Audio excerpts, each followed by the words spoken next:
Kemudian kita juga harus mencatat berapa kekayaan kita sekarang. Kenapa? Karena kita pengen tahu nih likuiditas harta kekayaan kita. Jadi ketika terjadi sesuatu hal yang di luar prediksi, kita masih ada dana cash yang bisa untuk menutupi atau memenuhi kebutuhan tersebut. Ya, hartanya apa aja? Ini sebenarnya contoh sendiri. Ketika kita mencatat kekayaan kita, kita akan tahu berapa kekayaan dan berapa hutang yang sebenarnya kita miliki. Nah, kemudian kita bisa mengidentifikasi nih hutang kita termasuk hutang produktif atau konsumtif. Nah, ini bisa menjadi bagian dari tolok ukur nanti saat evaluasi dan menetapkan tujuan dari keuangan. Nah, ini contohnya nih misalnya, kita punya tabungan cash atau uang cash misalnya 15 juta tabungan. Nah, kemudian kita punya catatan aset personal kita, misalnya kita punya motor misalnya ya, atau rumah atau tanah, ditulis aja. Kemudian kita juga punya aset investasi. Nah, berapa sebenarnya kekayaan kita? Sebenarnya aset personal itu dibutuhkan untuk memenuhi kebutuhan pribadi kita, baik harian maupun bulanan. Tapi kalau untuk aset investasi, sebenarnya sebagai aset produktif yang nanti bisa kita gunakan pada saat kita butuhkan untuk usaha atau kita akan gunakan untuk kebutuhan lainnya. Nah, kita juga harus hitung berapa sebenarnya hutang kita, hutang jangka pendek maupun hutang jangka panjang. Hutang jangka pendek misalnya kartu kredit, ya kan. Kemudian hutang jangka panjang misalnya kalau kita masih ada KPR misalnya atau hutang lainnya. Hutang sama temen misalnya, bisa aja tuh masuk hutang jangka pendek atau jangka panjang, tergantung kesepakatan. Tapi semua harus dicatat. Karena ketika pada jatuh tempo untuk membayarnya, kita harus tahu kan, kita mempunyai kekayaan berapa nih untuk menutup hutang tadi, ya. Gitu. Nah, ini adalah kalau kita mau tahu sebenarnya kekayaan bersih kita berapa sih, ya sudah, kekayaan bersih kita adalah kekayaan yang tadi kita punya ya, kita identifikasi tadi, dikurangi sama kewajiban kita membayar hutang. Jadi nilai kekayaan kita itu positif atau negatif tergantung dari tadi kedua hal tadi, ya.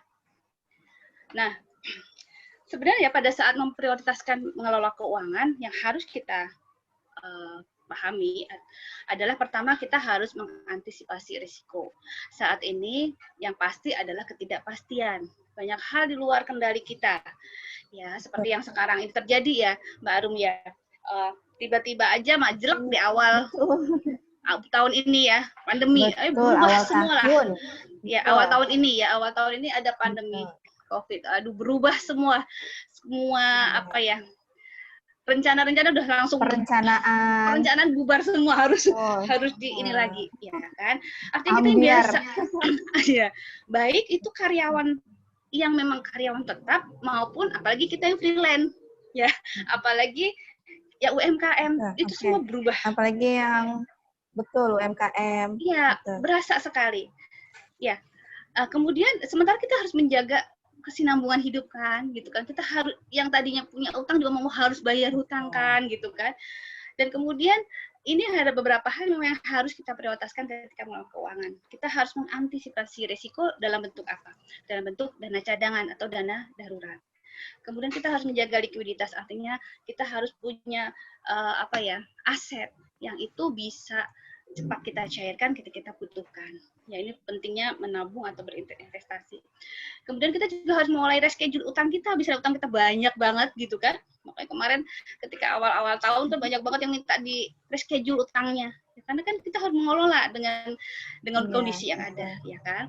Nah, kemudian sementara itu kita harus menyiapkan juga kebutuhan masa depan. Kalau kita punya anak-anak yang itu udah mau sekolah, misalnya dari SMP ke SMA, berarti kan itu sudah pasti ya. Nah, itu ya pentingnya kita menyisihkan, menabung dan berinvestasi. Kadang kala dari kita masih sering menyisakan untuk menabung, bukan menyisihkan. Nanti kita akan bahas ya bedanya di situ ya. Nah, kemudian kita juga membutuhkan dana bagi kehidupan bagi keluarga, bagaimanapun kehidupan terus berjalan. Ini makanya pentingnya kita sekarang ini memang saatnya kita kembali mereview, mengevaluasi secara berkala keuangan kita. Terus kalau misalnya kurang, bagaimana cara kita meningkatkannya, itu yang perlu sebagai muslimah yang cerdas kita harus bisa punya strategi untuk itu. Dan saya yakin semua pasti bisa, ya. Nah, ini tentang dana darurat atau dana cadangan.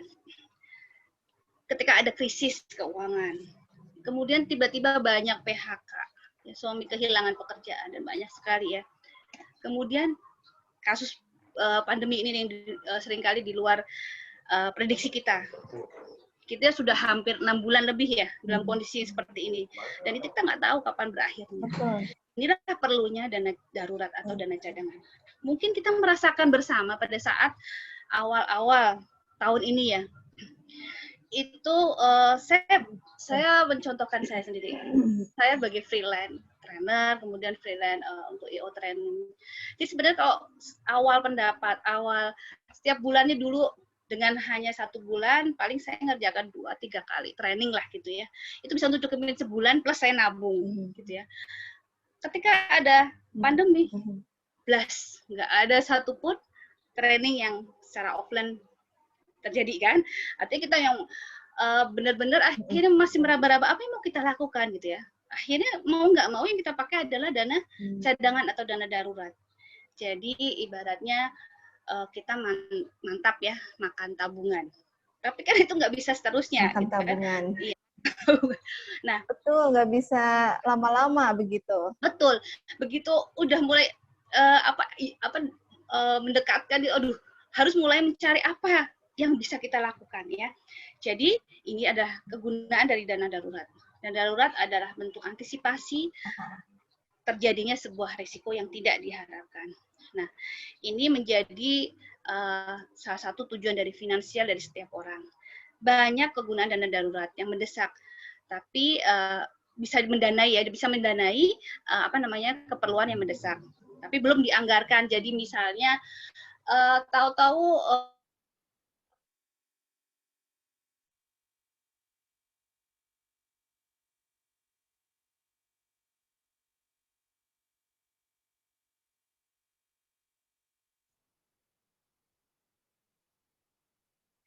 Halo?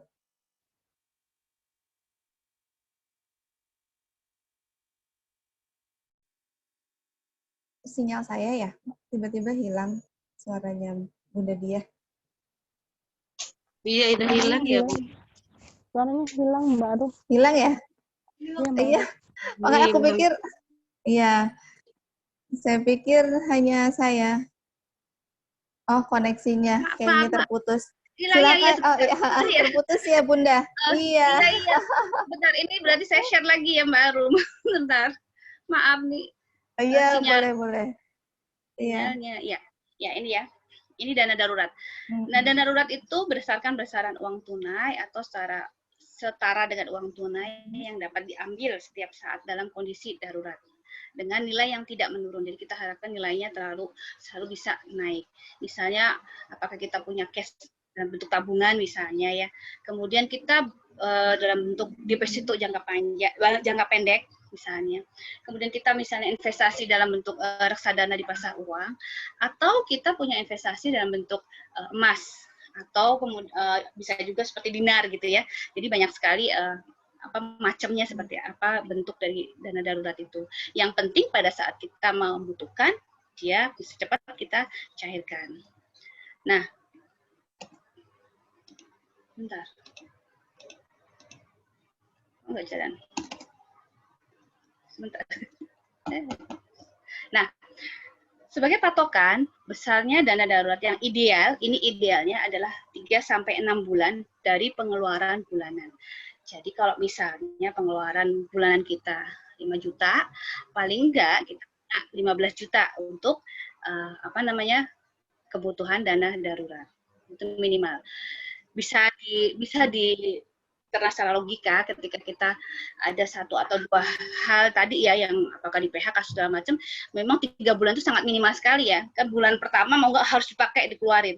Bulan kedua sudah harus ancang-ancang, nggak mungkin bulan ketiga kita pakai lagi, dan kemudian bulan keempatnya bingung mau apa. Jadi sebenarnya kalau amannya memang kita bisa punya dana darurat itu 6 bulan dari pengeluaran bulanan yang kita biasa keluarkan. Ini kalau secara teori. Tapi kan kita ada tempat bergantung yang maha kaya ya. Jadi sebenarnya ketika kita nggak semua punya dana darurat. Saya yakin nggak semua orang punya dana darurat. Ketika tapi banyak ikhtiar kita bisa lakukan. Satu-satunya ya minta sama yang maha kaya. Sebenarnya seperti itu Mbak Arum. Karena saya juga ngalamin sendiri. 3 bulan udah mau injury time, di bulan ke-3-nya aduh nih apa, udah deh gencarin aja minta sama yang maha kaya. Dekatkan diri, semakin dekatkan diri, perbaiki sholat segala macam yang sampai Allah tuh akhirnya banyak dibukakan peluang apa gitu. Iya, ternyata setelah itu banyak banget hal yang di luar dugaan kita, rezeki itu datang sehingga bisa nabung lagi untuk 3 bulan ke depan. Jadi kita kalau secara logika iya memang seperti ini, tapi kalau kita karena kita sama-sama muslimah ya, kita punya jalan lain kok yang itu kadang di luar yang kita prediksikan ya. Nah, keluar dari prediksi kita, ya. Kita juga harus bisa mengelola hutang. Ya, kalau bisa sih nggak punya hutang, kalau bisa. Tapi apakah hutang diperbolehkan? Boleh. Kita hutang itu kan artinya meminjam sejumlah uang dengan janji untuk dikembalikan di masa nanti. Kalau bisa sih jangan sampai ada yang berbunga-bunga, jadi jatuh riba ya, jatuhnya riba. Nah, selama hutang itu dilaksanakan dengan bijak, dia akan bisa menopang, bisa artinya bisa membantu kita untuk menyehatkan keuangan keluarga kita. Kalau dia dimanfaatkan dengan bijak, artinya hutang yang kita lakukan adalah hutang yang produktif. Jadi jangan diperbesar hutang konsumtifnya karena justru akan nanti menjerat kita ketika harus melakukan pembayaran. Ya, jadi kalaupun mau dipaksakan harus seimbang antara hutang produktif dan hutang konsumtif.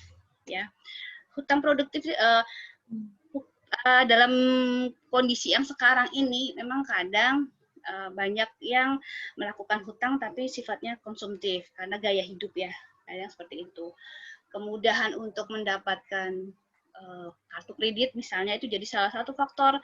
Kita kalau pakai kartu kredit itu kan enak banget ya, gesek gitu ya.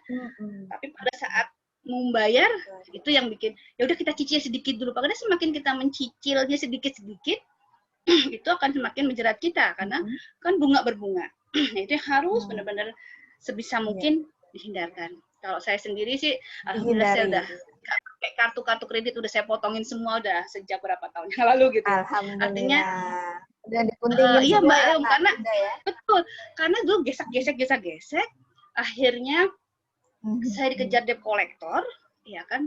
Kemudian saya udah pakai pengacara disuruhnya sama dia ngilang aja 6 bulan, nanti kan diputihkan, tapi yang ada kan malah yang di rumah yang didatengin sama yang orang-orang Ambon seperti itu. Akhirnya sejak itu saya ambil dana darurat yang ada, saya ke bank itu, saya tutup, semua saya guntingin udah. Jadi saya menikmati hidup dengan apa yang ada gitu aja. Ternyata lebih enak gitu kan. Nah, ini ya. Tapi kalau dalam kita ketika kita bisa atau masih ada sekarang hutang, ya sudah kita kelola. Kita harus tahu ada hutang produktif, ada hutang tidak produktif atau konsumtif ya. Kalau hutang produktif itu ketika kita membeli suatu barang, kemudian kita bisa mendapatkan hasil dari barang itu. Misalnya kalau kita kredit motor misalnya, tapi dia digunakan untuk ojek, itu kan berarti menghasilkan. Itu bisa disebut hutang produktif. Kemudian kita ambil loan misalnya untuk usaha kulineran misalnya, itu kan menghasilkan. Itu bisa disebut buat usaha. Itu berarti hutang produktif. Nanti kalau hutang untuk itu kan bisa dimasukkan di catatan usaha kita bahwa itu bagian dari hutang, berarti bisa ditutup dari penghasilan kita sama usaha. Hutang yang tidak produktif atau konsumtif itu banyak. Misalnya nih kalau kita lihat buat beli TV baru, tetangga beli TV, kita beli TV gitu ya, yang baru. Kemudian kita ada HP model terbaru, kita belilah model terbaru, tukar tambah. Tapi kan nambahnya kalau kredit sama aja itu hutang gitu ya. Apalagi kalau kita berhutang untuk memenuhi betul. kebutuhan dasar kita, itu yang disebut hutang konsumtif, gitu ya. Nah, kalau hutang produktif tadi, kita hutang KPR itu masih bisa disebut hutang produktif. Karena apa? Berarti kita akan menghemat biaya sewa rumah. Dan nilai rumah tersebut kan selalu akan naik. Ya, jadi itu yang harus dalam memilah hutang, dalam kita berhutang, berarti kita harus bisa, ini saya masuk mana nih, hutang produktif atau hutang konsumtif. Ya. Nah, kita juga harus sadar berapa kemampuan kita membayar hutang, karena masing-masing akan berbeda. Pendapatannya berapa, kemudian kita bisa hutangnya berapa, bayarnya berapa, kan tergantung masing-masing. Tapi ada patokan, ada pedoman bahwa membayar hutang tidak melebihi 35% dari pendapatan setiap bulan. Apalagi sampai 50%, ya. Terus juga tidak melebihi 50% aset kita. Misalnya kita tadi punya aset 27 juta gitu ya. Kita hutangnya lebih dari itu. Jangan sampai seperti itu. Nah, kemudian kalau hutang itu untuk konsumtif, itu lebih baik maksimal banget 15% lah. Itu bisa lah dipakai untuk menutupi hutang konsumtif. Kalau hutang produktif boleh. Karena itu nanti harus ada penghasilannya kan dari yang kita hutang produktif, kan berarti ada pendapatan yang penghasilan yang akan masuk ke kolom pendapatan. Nah, yang penting lagi adalah ketika hutang jangka pendek ataupun kita mengelola hutang kita, usahakan pada saat menjelang masa-masa pensiun atau masa-masa kita usia lanjut itu sudah nol. Jangan sampai kita sudah pendapatannya berkurang banget atau malah mengandalkan anak misalnya, masih ada tagihan hutang gitu ya, jangan sampai seperti itu, malah pusing jadinya nanti. Nah, kita dikatakan bangkrut, anaknya juga ya. Iya, jadi dapat warisan hutang. Nah, jadi kita bisa dibilang bangkrut ketika hutang melebihi dari aset seseorang, ya. Harta kita tadi kita udah hitung nih di catatan harta kita, berapa harta kita. Nah, kalau itu sampai melebihi dari aset kita, ya berarti itu kita bangkrut secara catatan di keuangan. Gitu. Kemudian tadi kalau kita sudah mengelola dari sisi hutang gitu ya. Tadi kan ada satu bayar hutang, kemudian asuransi, kemudian investasi. Kalau asuransi ini saya kembalikan pada masing-masing keyakinannya ya, karena masih ada pro dan kontra, walaupun ada asuransi syariah segala macam, tapi kan masih pro dan kontra ya. Ini tergantung pada keyakinan masing-masing. Kalau saya sendiri sih, saya nggak pakai asuransi. Asuransinya sama Allah aja ya Mbak Arum. Kita masukkan gitu. Jadi ya, intinya adalah berasuransi adalah kita mentransfer resiko, ya baik itu kematian dini, cacat, sakit, itu kepada perusahaan asuransi, ya. Jadi tujuannya memang kalau ada si pencari nafkah keluarga itu dalam satu kondisi dia itu meninggal atau dia cacat atau sakit kritis, itu semua bebannya ditanggung oleh asuransi. Nah, berapa yang disisihkan? Iya, perusahaan asuransi. Berapa yang disisihkan itu sesuai kemampuan, tapi paling sedikit 10% dari penghasilan tetap. Jangan juga terlalu banyak. Kadang kita kalau misalnya sama agen asuransi kan ada ya minimal, ada maksimal, kemudian berapa dapat investasinya seperti itu ya. Nah, kita harus mengusahakan sesuai dengan kemampuan. Nah, kemudian yang paling penting sebenarnya adalah ketika kita bisa menabung dan berinvestasi, atau istilahnya membangun pohon uang. Enak banget ya kalau itu berbuah, gimana tuh tinggal meting baru. Kalau rontok tinggal ngambilin. Pohon uang. Iya. Betul. Jadi setiap hari, setiap bulan berharap kita metik, iya boleh. Nah, jadi menabung itu berarti menyisihkan, bukan menyisakan. Itu yang kadang kita masih sering salah gitu ya. Jadi kita menyisihkan sebagian penghasilan sebelum dibelanjakan dengan disiplin. Berapa jumlahnya sebenarnya nggak harus banyak-banyak, tapi asalkan rutin, asalkan disiplin untuk mencapai tujuan keuangan di masa kini dan masa depan. Nah, tadi kalau kita menyisihkan penghasilan tadi bisa dalam bentuk dana darurat, kemudian dana pendidikan anak, dana hari tua, mau haji, mau umrah segala macam itu bisa. Itulah fungsi dari menabung dan investasi, ya. Jadi kita membangun pohon uang kita. Nah, ini sedikit usahakan 10% dari penghasilan tetap kita itu diporsikan untuk menabung. Ya, menabung bisa dalam bentuk cash, mau di deposito, mau sekarang ada menabung emas gitu ya, mau kemudian diberikan dinar emas misalnya. Jadi banyak hal yang bisa kita lakukan sedikit-sedikit, tapi paling nggak 10% itu kita disiplin dari penghasilan itu untuk ditabung. Nah, itu adalah sedikit tentang manajemen keuangan secara sederhana. Tapi ada beberapa prinsip yang mungkin bisa kita praktekkan secara mudah dan sederhana. Ya, kalau tadi kan secara teorinya dari manajemen keuangan seperti itu untuk mengelola keuangan keluarga. Yang pertama, tadi kalau kita harus bisa berhemat. Berhemat bukan pelit ya, tapi benar-benar yang kita belanjakan harus lebih kecil. Belanja itu harus lebih kecil dari kita dapatnya berapa, belanjanya jangan lebih besar. Jadi kita harus selalu berlatih untuk mengendalikan hasrat belanja. Ya, hidup sederhana dan secukupnya tanpa ada yang terbuang. Jadi memang kita diajarkan nggak mubazir gitu ya. Jadi memang kalau dari sisi marketing sih memang penjual wajar dengan jor-joran mau diskon, segala macam. Cuman bagaimana kita memisahkan antara itu kebutuhan atau keinginan itu memang rada-rada sulit-sulit gampang gitu, sulit-sulit gampang ya. Tapi kita insya Allah kita bisa. Nah, kemudian tidak memaksakan diri membeli sesuatu sebelum diberi kemampuan untuk memilikinya.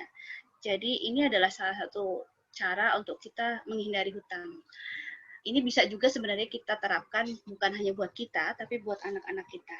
Ketika menginginkan satu barang, jangan dipaksakan hari itu pingin, hari itu beli. Biasakan mereka menabung dari uang sakunya, biasakan mereka ya usaha lah apapun yang mereka bisa lakukan. Ketika sudah baru beli. Jadi ternyata sebenarnya ini satu, kalau saya ingat dulu waktu saya kecil, kalau ibu saya kalau pengen sesuatu ya udah kamu nabung dari uang saku kamu gitu, sisain aja di sini, kemudian untuk baru beli barang yang saya inginkan. Jadi ternyata itu salah satu cara untuk kita menghindari hutang. Kita nggak memaksakan diri banget buat membeli sesuatu yang kita sendiri nggak mampu, gitu ya. Kemudian hiduplah secara sederhana. Iya, nahan diri dulu. Kalau udah ada, atau kita meningkatkan pendapatan dulu baru beli, gitu ya.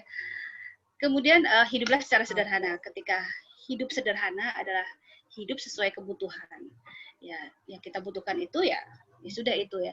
Memang kalau melihat sekarang ini ya orang mungkin berubah-ubah dalam penampilan segala macam, tapi saya pikir kalau kita lebih mencukupi kebutuhan kita sesuai dengan apa yang kita bisa dan bisa selebihnya untuk dimanfaatkan orang lain yang lebih membutuhkan di kondisi-kondisi sekarang ini, itu sebenarnya justru akan lebih baik.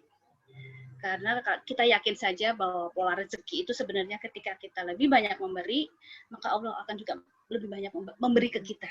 Kita memberi ke orang lain, Allah juga akan memberi ke kita di luar jalannya kadang di luar yang nggak kebayang lah sama kita gitu ya. Kadang seperti itu.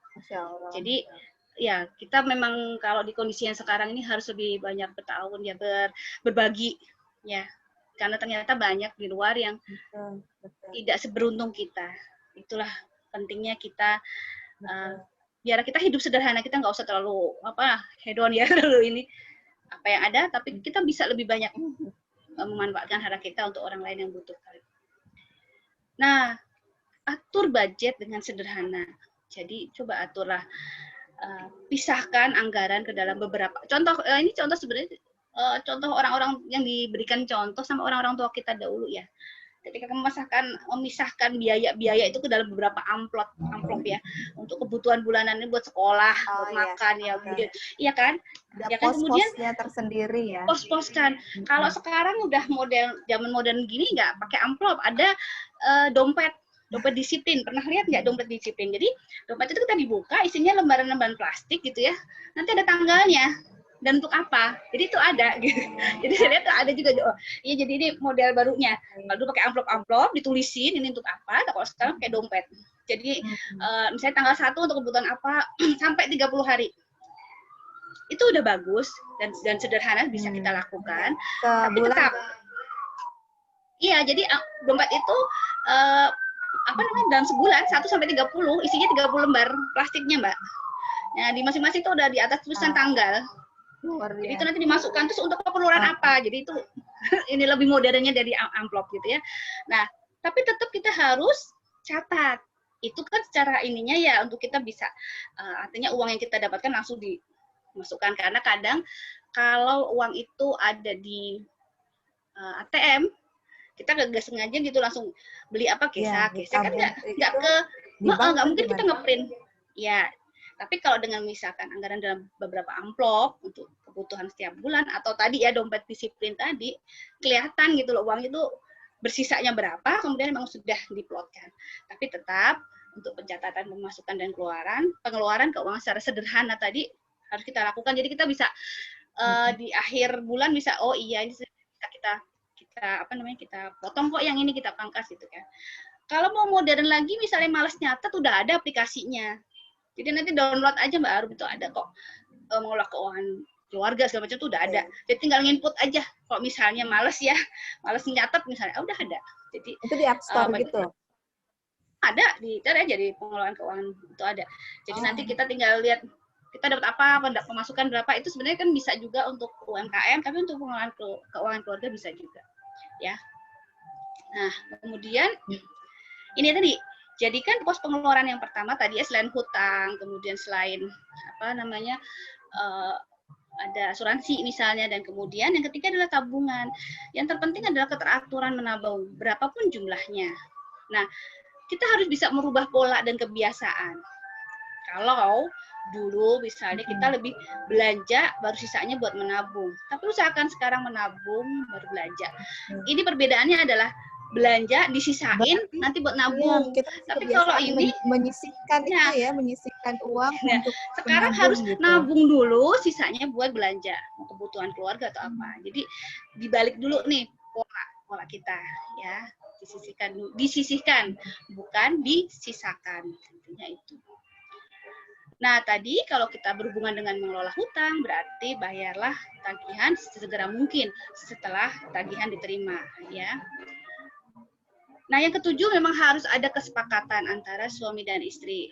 Jadi istri juga harus mengerti kemampuan keuangan suami, dan suami juga mengerti kebutuhan rumah tangga istri itu apa. Kadang kan harga naik terus, tapi uang belanja itu aja. Kadang kan jadi si istrinya mana dikurang gitu kan. Tapi suami, nah itu mungkin ada baiknya kesepakatan antara berdua ya, saling tahu apa yang terjadi.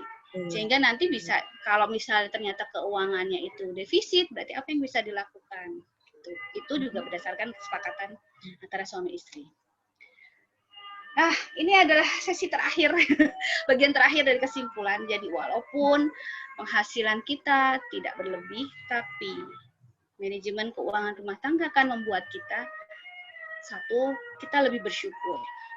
Karena rezeki itu tertata, sehingga selalu cukup untuk berbagai keperluan. Kedua, kita akan jarang mengeluh. Karena hidup akan lebih teratur ya, semuanya sudah sudah ada pos-posnya. Tertata ya. Kemudian juga kita akan bisa memberikan banyak manfaat untuk orang lain. Kita bisa berbagi dan membantu orang lain. Karena kebutuhan kita di rumah tangga sudah tercukupi gitu ya, sudah terpenuhi secara secara ya sederhana tadi ya. Jadi, ini tercukupi nggak mewah nih, sederhana.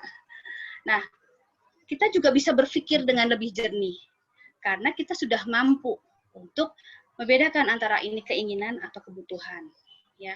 Kemudian kita juga nggak pusing, nggak sibuk mikirin hutang dan besok mau makan apa, karena sudah ada plot-plottingnya. Nah, perencanaannya. Iya, itulah manfaatnya ketika mungkin penghasilan kita tidak besar dan pas-pasan, tapi hidup itu akan lebih enjoy, akan lebih ringan gitu ya.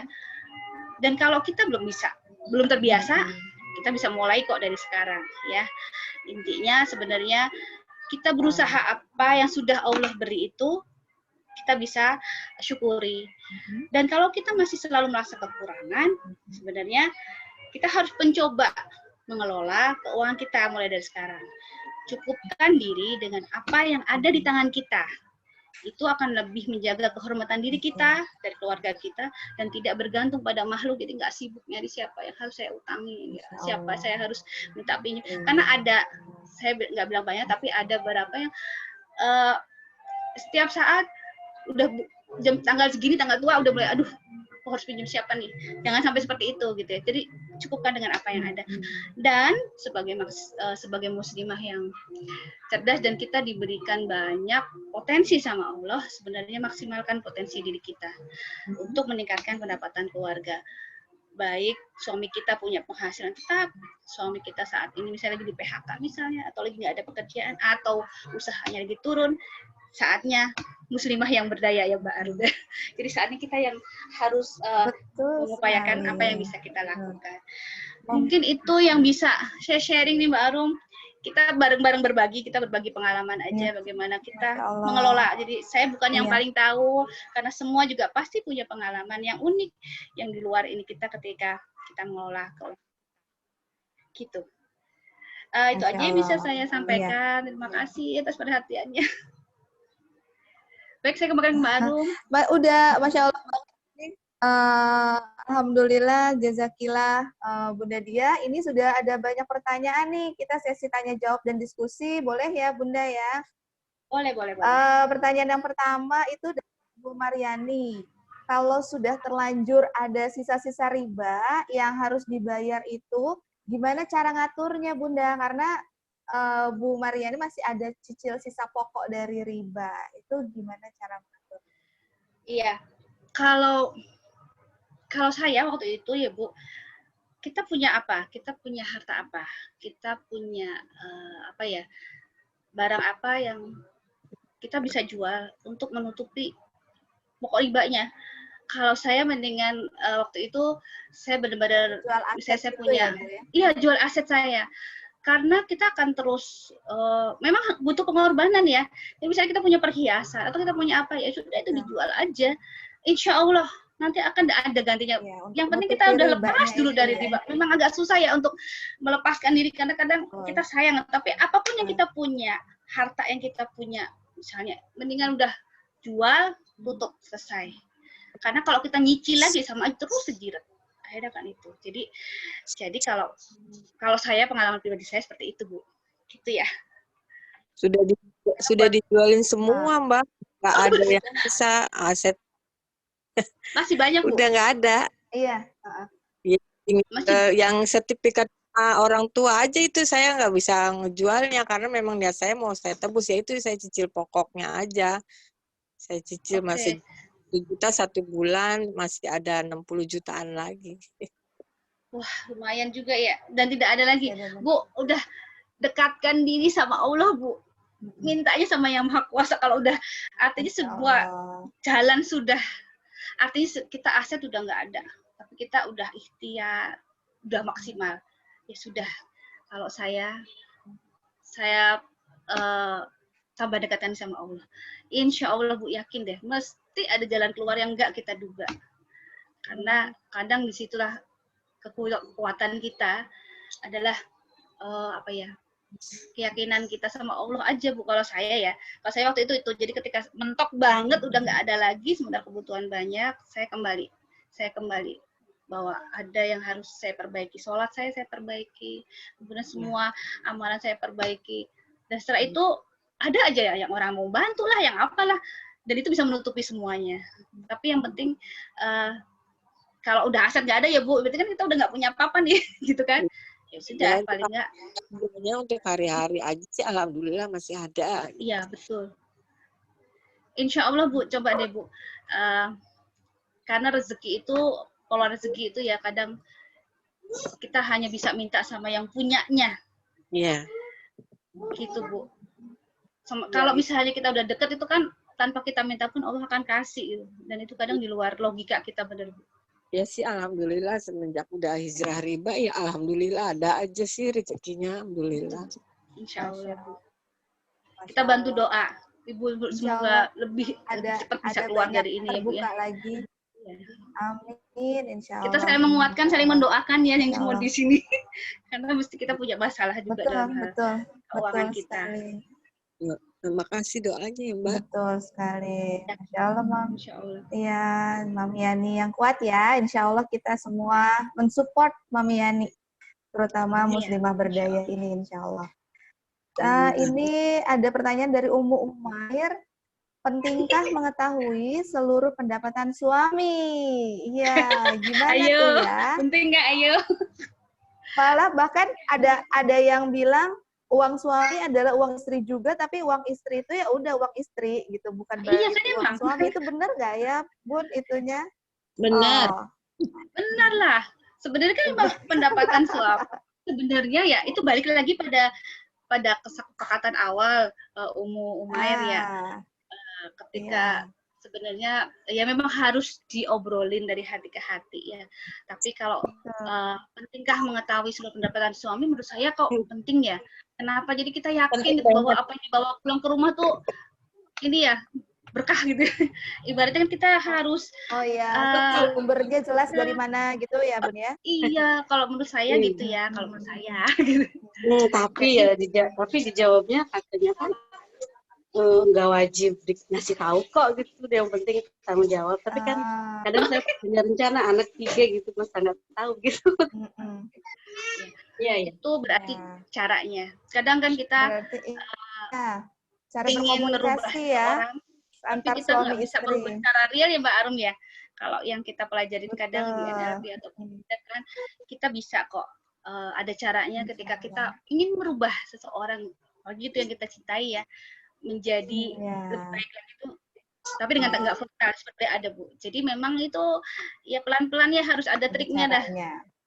Tapi sebenarnya kalau saya pribadi, Insya Allah nanti ada materinya Bunda Dia, Ummu Umair, nanti kita ada komunikasi suami istri, ada materinya, ada kelasnya, jadwalnya akan diinformasikan. Jadi di situ nanti Bu ada Iya, di sini memang ilmu-ilmu yang dibutuhkan oleh muslimah untuk bisa dipakai sehari-hari di sini tempatnya. Ya, betul. Allah. Jadi nanti ada yang Mbak Arum, kadang kita pengen merubah suami kita ya Bu, seperti apa yang kita inginkan, tapi kan nggak mungkin secara frontal. Itu ada ilmunya Bu, ada triknya sendiri Bu. Kita balik lagi pada triknya tersendiri. Ya, sabar. Iya, betul. Insya Allah diinformasikan. Nanti ada trik sudah sendiri. Sudah terjadwal kelasnya nanti. Komunikasi antar suami istri, apalagi di masa krisis seperti ini nih, pandemi, suami pendapatannya berkurang, WFH gitu kan, terus juga ada banyak yang datang ke kami konseling tentang rumah tangga gara-gara WFH, gara-gara jadi memang ke arah tadi ya, kesepakatan antara berdua ya, iya betul. Jadi itu ya, kalau itu ya Mbak Arum ya, mudah-mudahan bisa menjawab. Oke, terus ini ya materi nanti di-share sama Arum, sudah saya kirim. Ya. Itu terus. Ini dari Bunda Darwi, saya pinjam uang di bank syariah untuk usaha produktif. Insya Allah kalau di bank syariah bebas riba ya, Bun. Sudah ada jaminankah ketika bank syariah itu bebas riba? Itu tergantung pada akadnya ya. Ya insya Allah kalau sekarang ini mungkin yang lebih aman itu kali ya. Tapi walaupun itu masih pro dan kontra syariah, ya. Iya, tidak ada jalan satu-satunya ya. Betul, betul. Iya. Ya, insya Allah. Yang penting tadilah ketika kita bisa cepat menyelesaikan ya. Menyelesaikan kewajiban kita segera diselesaikan, itu aja. Karena kita nggak tahu ya, kadang bank syariah di Indonesia apakah sudah murni syariah ataukah masih ini kita juga belum tahu. Tapi ya kalau itu jadi salah satu alternatif yang bisa kita ikhtiarkan sekarang, monggo aja. Insya Allah kalau memang niatnya untuk produktif ya, asalkan tidak model kayak misalnya dibanding dengan bank konvensional ya, masih inilah, kan saya yakin Dewan Syariah juga mesti akan mengawal dari operasional bank-bank syariah kita ya. Insya Allah lah ya. Itu masih pro dan kontra soalnya kan. Bunda-bunda silakan. Atau mau ada sharing monggo silakan. Kayaknya ada ahlinya. Ini ya, ada Mbak Nunung juga nih, teman saya nih. Teman saya ada Mbak Nunung nih. Masya Allah. Yang luar biasa. Bunda Nunung. Iya. Oh, rekannya Bunda Dia.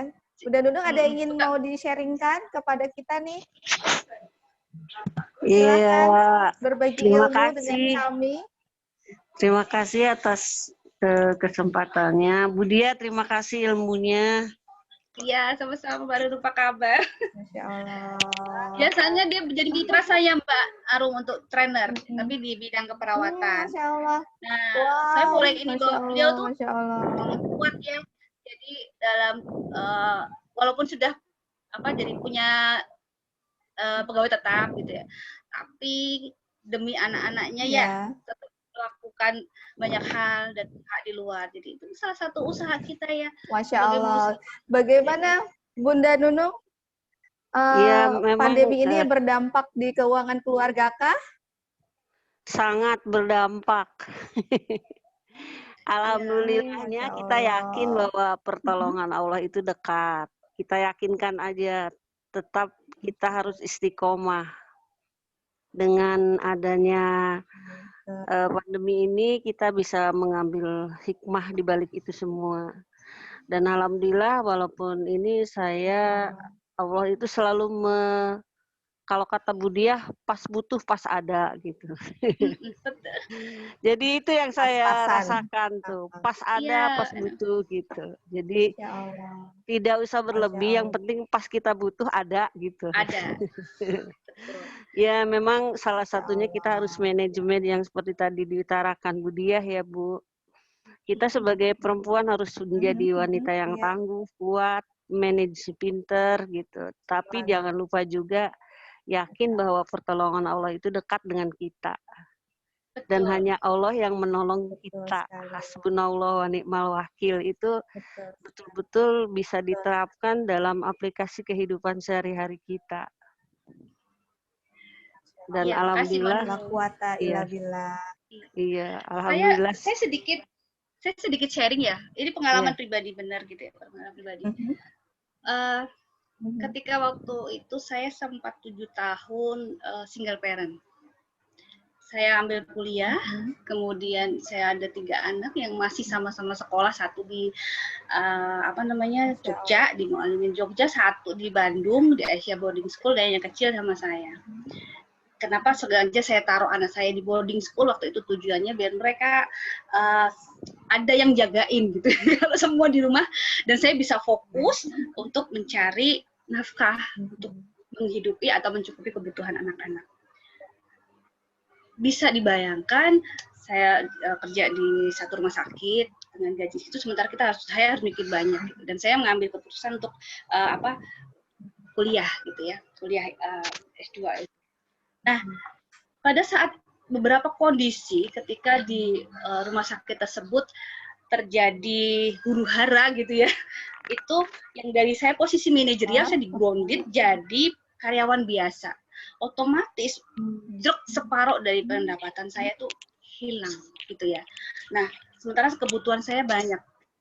Akhirnya cuman saya tadi ya Bu Mariani, saya cuman bisa blok pasrahnya sama Allah.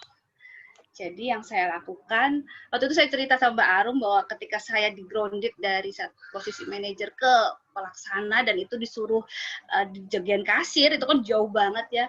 Itu hampir 1 bulan saya mengambil cuti besar karena saya belum bisa menerima kenyataan itu gitu ya. Menerima kenyataan itu gitu kan. Ya. Tapi kemudian saya berpikir apa yang bisa membuat saya bangkit, apa yang bisa membuat saya karena saya punya 3 orang yang harus saya penuhin kebutuhannya gitu ya. Kemudian saya berpikir dari yang tadinya merasa diri kok di Allah nggak adil segala macam lah, pokoknya udah berkecamuk dah itu ya. Kemudian saya hanya waktu itu kebangun di jam 1, berhasil nyetel TV gitu ya. Nyetel TV pas lagi Arifin Ilham. Zikir bersama. Saya langsung lari, duduk, kemudian saya gelar sajadah, saya sholat. Ikutan zikir. Terus setelah itu saya merenung, saya berpikir apa yang bisa membuat saya harus bangkit, karena bagaimanapun saya ibu dan saya harus bangkit. Akhirnya saya cuman balik, apa yang membuat saya bahagia gitu ya, apa yang membuat saya termotivasi ketika saya berangkat kerja. Yang saya senang di hidup saya adalah saya orang senang belajar, pengen tahu apa aja, kepo gitulah ya. Akhirnya saya bilang, baik ya Allah, besok saya masuk kerja, tapi niat saya bukan bekerja. niat saya ingin belajar. Itu aja. Setiap saya berangkat, saya ingin belajar. Saya ingin belajar. Dan sepanjang perjalanan hidup setelah itu, ada aja pembelajaran buat saya. Kemudian saya setiap pulang, oh hikmah hari ini saya begini. Selalu seperti itu. Tapi dengan begitu saya berkembang.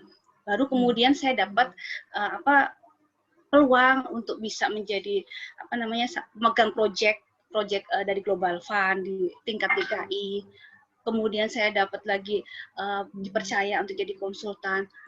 Dan disitulah saya, oh Allah itu benar-benar deh, ketika kita sudah blek pasrah apa yang nggak bisa kita lakukan, pasrahkan diri, dan benar pasrah.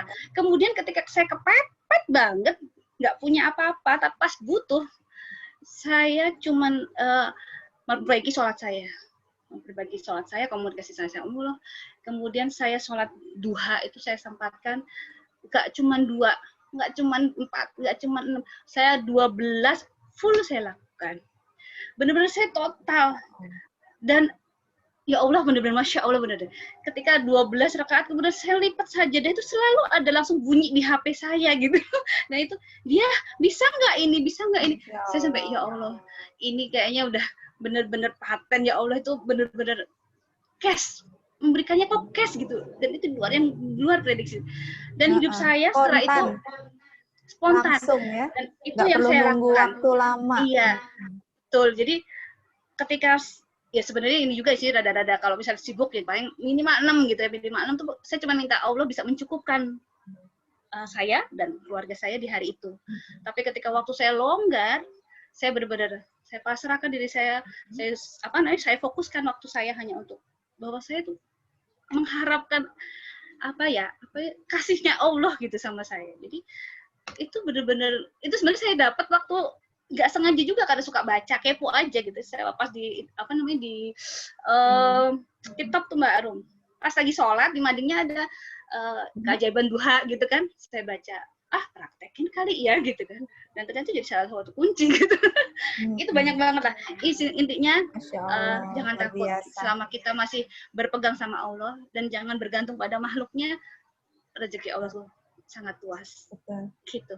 Jangan bergantung pada usaha kita, pada pekerjaan gitu ya, Bunda ya. Tetap lakukan pekerjaan dan usaha-usaha dengan maksimal, tapi bergantungnya hanya pada Allah. Ya, betul. Ya, tetap. Dan kemudian perbanyaklah silaturahim serta berbagi. Insya Allah itu jadi satu ini kita networking ya, networking itu. Iya, makanya sekarang kita, alhamdulillah ya kita bisa ada di sini, kita bisa saling menguatkan, kita bisa saling mendoakan gitu ya. Betul. Insya Allah kita upgrade terus. Kadang kalau kita lagi suntuk sendirian, itu kepentok semuanya, jalan buntu rasanya. Tapi ketika kita seperti ini, kok ada aja gitu. Insya Allah seperti itu. Insya Allah. Baik, monggo yang mau. Bunda, ada lagi pertanyaan? Boleh dibuka audionya? Silakan langsung dibuka saja audionya kalau memang ada yang ingin ditanyakan.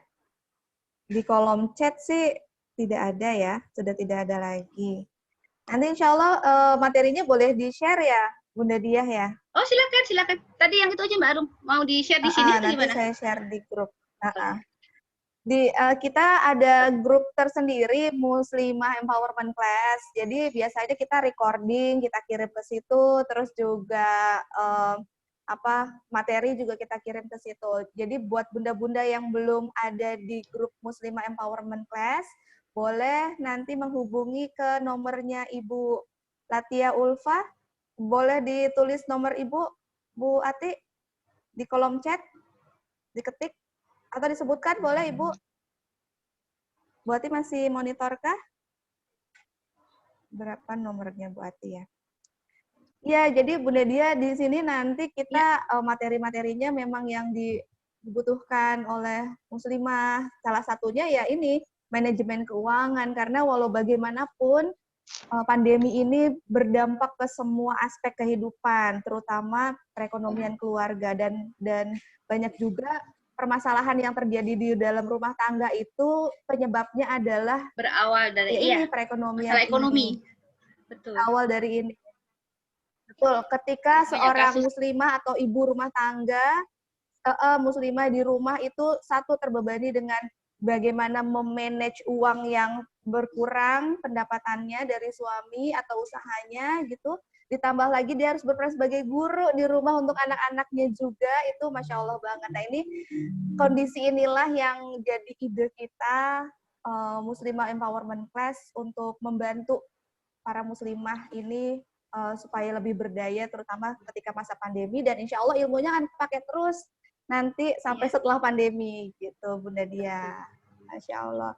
Dan di sini ada nomornya Ibu Ati, 0878 0961 2307. Nanti boleh japri beliau untuk minta dimasukkan ke dalam grup WA. Karena di situ nanti kita jadwal berikutnya, kelas berikutnya, materi berikutnya, terus juga materi tayangnya yang hari ini kita tayangkan, dan recordingnya kita akan share di grup itu. Bunda masih ada yang ingin ditanyakan, Bunda-Bunda? Boleh. Oh iya, boleh. Ya. Tema sebelumnya itu tentang hoax, Bunda Dia. Masya Allah, itu juga tentang hoax. Ini banget, karena yang terkena dampak itu kebanyakan wanita muslimah atau perempuan juga, korban-korban hoax itu. Betul. Jadinya korban, tapi kemudian jadi pelaku karena setelah menerima berita disebarluaskan lagi. Tadinya korban hoax dan saking kita sangat ini, jadi langsung share biar semua tahu. Nah, itu dia. Sepertinya sudah tidak ada pertanyaan lagi, dan kalau masih ada yang ingin ditanyakan, boleh ditanyakan di grup, nanti insya Allah bisa disampaikan ke Bunda Diahnya.